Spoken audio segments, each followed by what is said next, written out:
We will open the meeting with the group saying the Serenity Prayer. This prayer is found in the yellow pamphlet and on page 2 of the conference flyer. Let's pause for a moment of silence for those who are still facing challenges in and out of the program.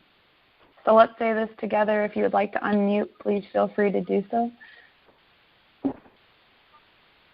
God, grant me the serenity to accept the things I cannot change, the courage to change the things I can, and the wisdom to know the difference. Amen. I found online that someone revised it to say, to go with this session, God grant me the laughter to accept the things I cannot change, the willingness to change the things I can, and the peace of mind to know the difference. So it's very, very similar, but I liked that it had laughter in there because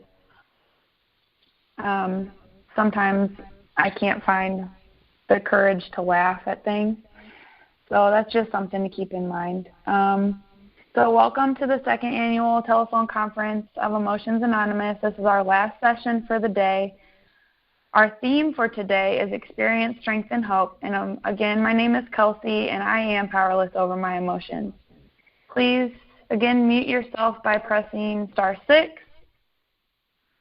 or using the button on your phone so we may have a quiet meeting until it is opened up later. So we have discovered that our EA fellowship is warm and friendly and is important in achieving and maintaining our emotional health.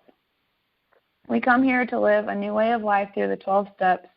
The program helps us find solutions that lead to serenity. As we learn to place our problems in their true perspective, we find they lose their power to dominate our thoughts and our lives. The loving exchange of help among members and daily reading of EA literature makes us ready to receive the priceless gift of serenity. The meeting is open for anyone who would like to share your first name, where you are calling from if you would like. Press *6 to unmute, and again to mute after you're done, and I will share my information. So I'm Kelsey, and I am down by St. Louis, Missouri, on the Illinois side of the river. This is Greta from Michigan. I'm Lisa in Columbus, Ohio. I'm here. Rosalie from Virginia. I'm Marcia from Ontario, Canada. Michael. I'm Nancy from Columbus, Ohio.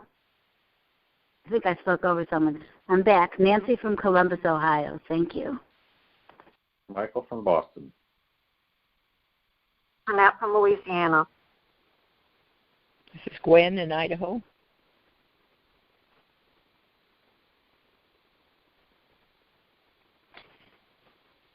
Jennifer in North Carolina.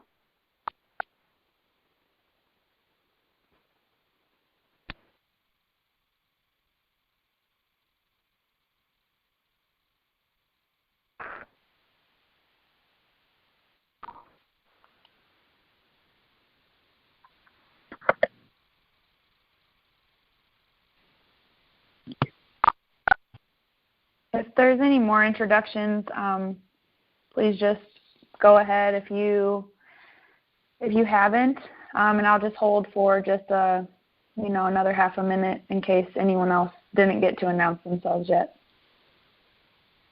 Just a quick question while we are announcing. I heard that this is being recorded. Does that mean that it's available after the meetings?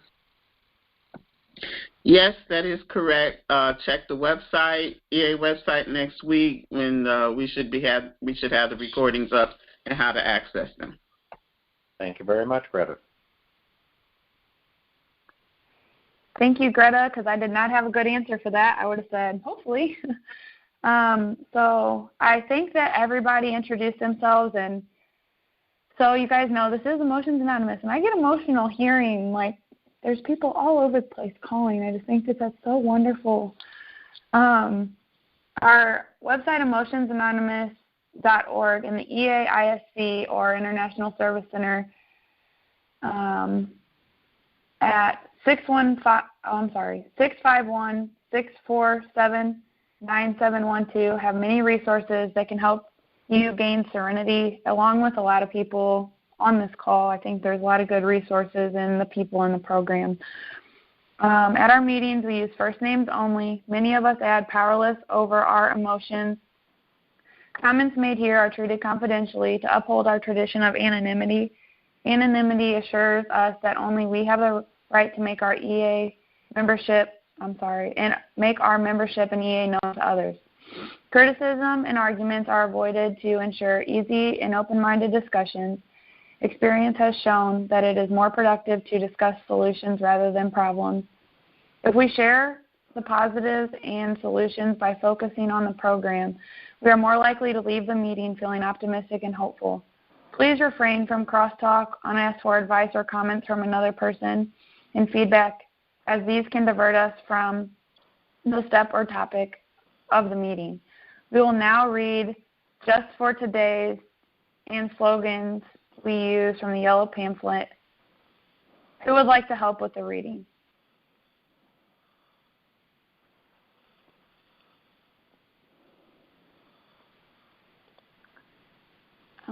I'm a slacker because I don't have any of this info in front of me. This is Cheryl, powerless over my emotions, can help with the reading.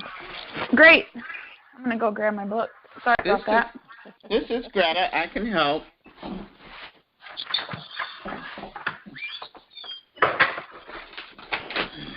If somebody would like to start with the slogans, that would be great. I'm kind of impromptu running to grab my book.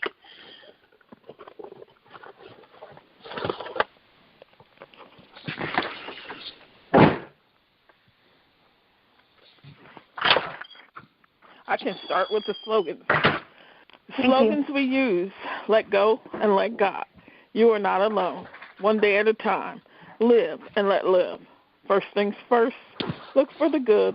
By the grace of God. Know yourself. Be honest. This too shall pass. I need people. Keep it simple. I have a choice. Pass. May I ask who just read? That was Cheryl. Okay, thank you, Cheryl. Greta, did you want to do the Just for Today's? Sure. Thank you. Just for today, the choice is mine. 1, just for today, I will try to live through this day only, not tackling all of my problems at once. I can do something at this moment that would discourage me if I had to continue it for a lifetime. 2, just for today, I will try to be happy, realizing my happiness does not depend on what others do or say or what happens around me. Happiness is a result of being at peace with myself. 3, just for today, I will try to adjust myself to what is and not force everything to adjust to my own desires. I will accept my family, my friends, my business, my circumstances as they come. 4, just for today, I will take care of my physical health. I will exercise my mind. I will read something spiritual. 5, just for today, I will do somebody a good turn and not get found out. If anyone knows of it, it will not count. I will do at least one thing I don't want to do, and I will perform some small act of love for my neighbor. 6, just for today, I will try to go out of my way to be kind to someone I meet. I will be considerate, talk low, and look as good as I can. I will not engage in unnecessary criticism or finding fault, nor try to improve or regulate anybody except myself. 7, just for today. Somebody is unmuted, is making an echo. If you could please. Okay. Sorry about that. Just for today, I will have a program. I may not follow it exactly, but I will have it. I will save myself from 2 pests, hurry and indecision. 8, just for today, I will stop saying, if I had time. I never will find time for anything. If I want time, I must take it. 9. Just for today, I will have a quiet time of meditation wherein I shall think of my higher power, of myself, and of my neighbor. I shall relax and seek truth. 10. Just for today, I shall be unafraid. Particularly, I shall be unafraid to be happy, to enjoy what is good, what is beautiful, and what is lovely in life. 11. Just for today, I will not compare myself with others. I will accept myself and live to the best of my ability. 12. Just for today, I choose to believe that I can live this one day. Thank you, Cheryl and Greta, for reading. Our subject for this session is humor and gratitude.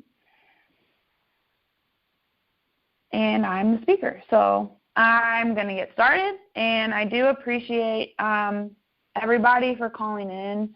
This is actually my first EA, more like telephone meeting, definitely my first telephone conference. I have been in the program since June of 2017. I've been in recovery since October of 2016. Before EA, so a little bit of like my experience. Before EA, before recovery, I was just very inconsistent, and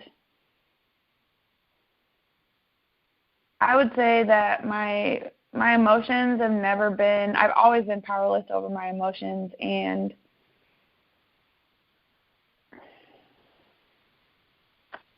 I think I have been through counseling and certain diagnosis, but I never, again, with, like I said, inconsistency, I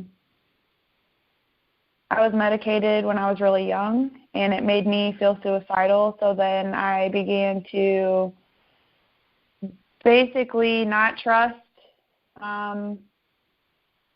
adult advice in my life, and definitely not trust professional help, because whenever I was taking medicine that made me feel like I wanted to kill myself, I didn't think that that was right. So then, I made the choice to stop taking it, but I said I was still taking it, and I was not well. So I would say the summary of, my teenage years to now, before EA, definitely not well, and a lot of inconsistency.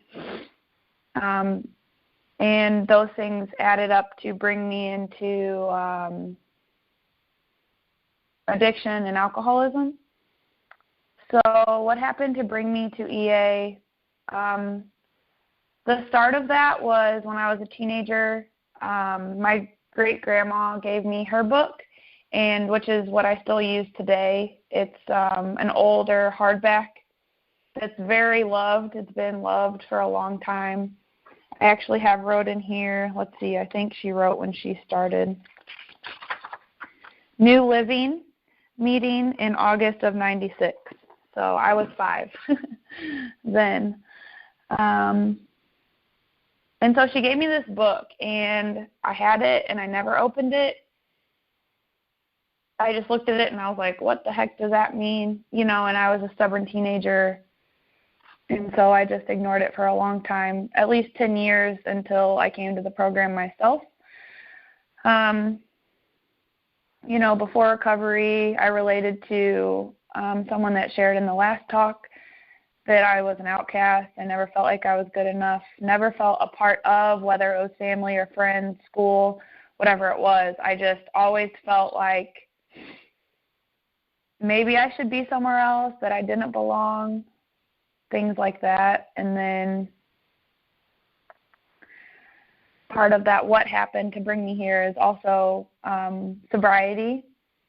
Whenever I got sober, I met somebody in another fellowship that was working EA simultaneously, and he asked me to go to a meeting with him because he thought I would benefit from it. And I definitely have. Anger is a big part of my story, and EA has helped me manage it better.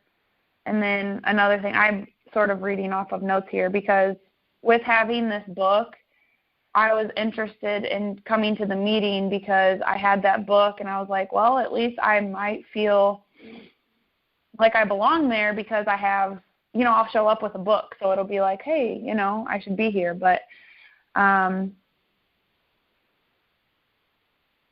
you know, so the next thing it asks, like, after working the program, what have I gained? And what I have gained is feeling a part of. So every time I'm sitting in a meeting, I feel like I'm right where I need to be. I feel accepted.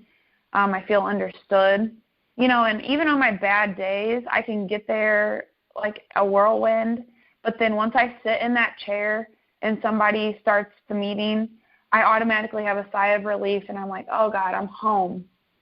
You know, and that's how it's always been since my very first meeting. I cried through my first meeting, and I could not grasp how comfortable I felt, because I never felt comfortable. And ever since being in recovery, I do have that ease. It is not consistent because my life is inconsistency, but I have it more often than not, which is a really great thing. Another thing through working the program is analogy that someone else told to me is like I'm chipping away at a big stubborn rock. So step work to me is like I'm chipping away at a stone, especially through like 4 through 7. You're just chipping away at those things of yourself that have kind of maybe given you this outside shell that it's hard for you to let people, I'm speaking for me, but it's hard for me to let people in or to let people know or to share about those little things that add up to become big things that create, you know, my shell that makes me this big stubborn rock. And through working the steps, I begin to chip away at that and open up that shell so that I can let my family or friends or fellow members in on what's going on with me or my experience that could possibly help someone else. You know, that's a big part of why I'm here. So, and how EA has improved my emotional state. So, the biggest thing, being somewhere where I feel like I belong helps me accept myself. And then through consistency of attending meetings, I've been able to have more consistency in my life and be able to procrastinate less and address issues before they become big problems. And, of course, through EA, being able to manage my own emotions a little better, becoming less reactive and less angry. My favorite part of maybe like an introduction to a meeting is or maybe the closing, accept what you like and leave the rest. That's really, really been a game changer for me. So I know that I'm supposed to be funny, and, you know, I was thinking about this prior to trying to rehearse or prepare, and I was thinking, wow, I'm going to be on a teleconference, and I'm not going to know if anybody's laughing. So I'm not going to see facial expressions. So I'm like, wow, I'm not going to know if anyone thinks that any of this content is good. So then I started thinking maybe that's what it feels like, you know, to be a bad stand-up comedian. Like you're in front of this big crowd and no one's laughing. So that's kind of how I thought of this. And I have the, courage to laugh at myself these days. So hopefully you guys get some humor out of a little bit of the content. I can't say that I'm too funny, and I think it's hard to practice humor or rehearse humor. So I will share some funny content that I found related to the 12 steps or recovery, and then I will talk a little bit about what I'm grateful for, because this is humor and gratitude. So I talked with a fellow member about what type of content to share, and one of his ideas is like a top 10 list. So one thing that I found was the top 10 or the the 10 types of people you'll meet at 12-step meetings.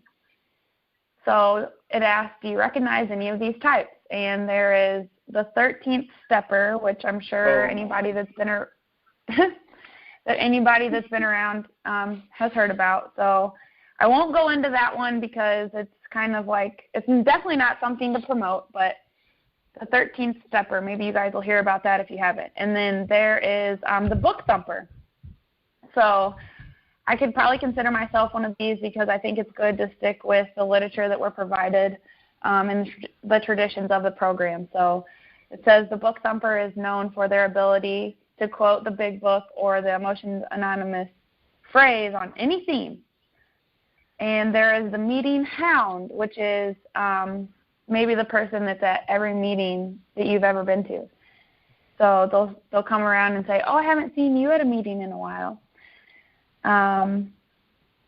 There's the type of person that's the forever on 4. So this might be the person that's always on their 4th step. That's me. And how difficult it is for them to get honest with themselves. They're always searching for a new sponsor and someone who really gets them.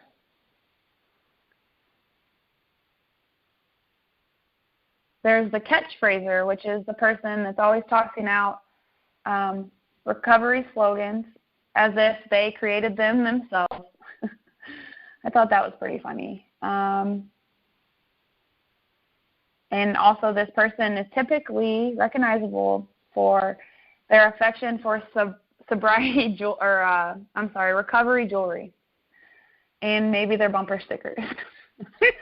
I thought that was pretty great.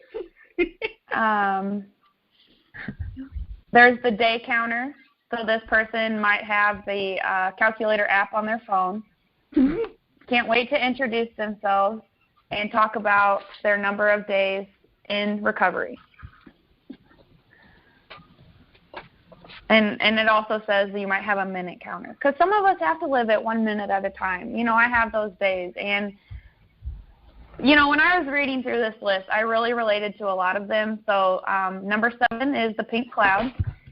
And this is the person that has maybe a little bit or a lot of time and is feeling fantastic. They're floating through life on a pink cloud and talking about how recovery has helped get their life together, how they're learning so much, and how meetings are the greatest and really never ever been better.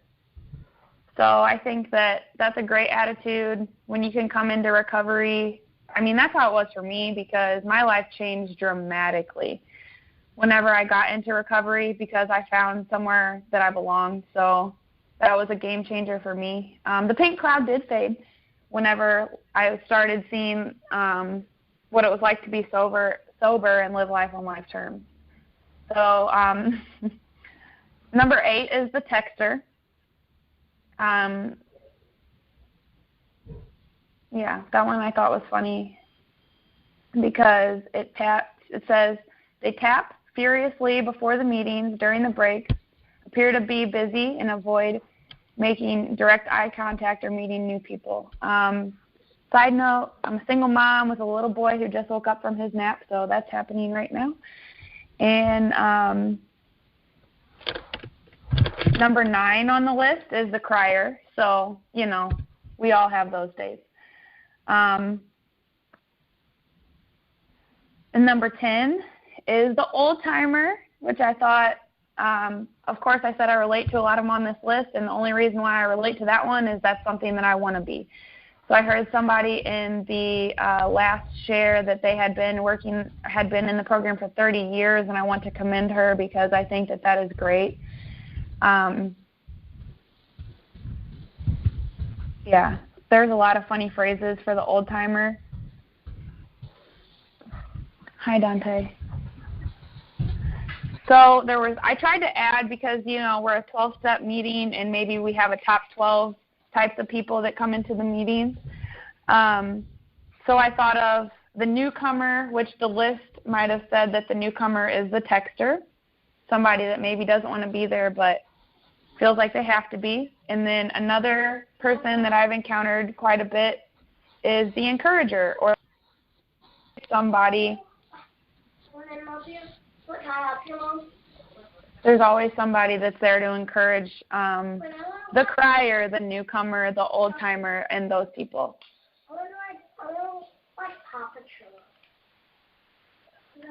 I think that we probably will want to, I'll try to wrap this up really quickly in a couple minutes so that we have plenty of time for discussion. But some things that I'm grateful for, especially on a day like today, in southern Illinois, it's very sunny and it's around 60, I think. So I'm really, really grateful for the sunshine, especially when it starts to get cold. I'm very grateful for sponsorship, and with that, I'm also very grateful for recovery in general. I'm extremely grateful for Emotions Anonymous because although I came in a different fellowship that Emotions Anonymous really, really has helped me more living life on life's terms than just being sober. You know, I'm dealing with me in this program rather than just trying to be sober. So those things tell me that I am grateful for change because a lot has changed in the past 2 years since I came in. And, you know, like our Serenity Prayer says, courage. So I have the courage to change, and that is something that I'm also grateful for.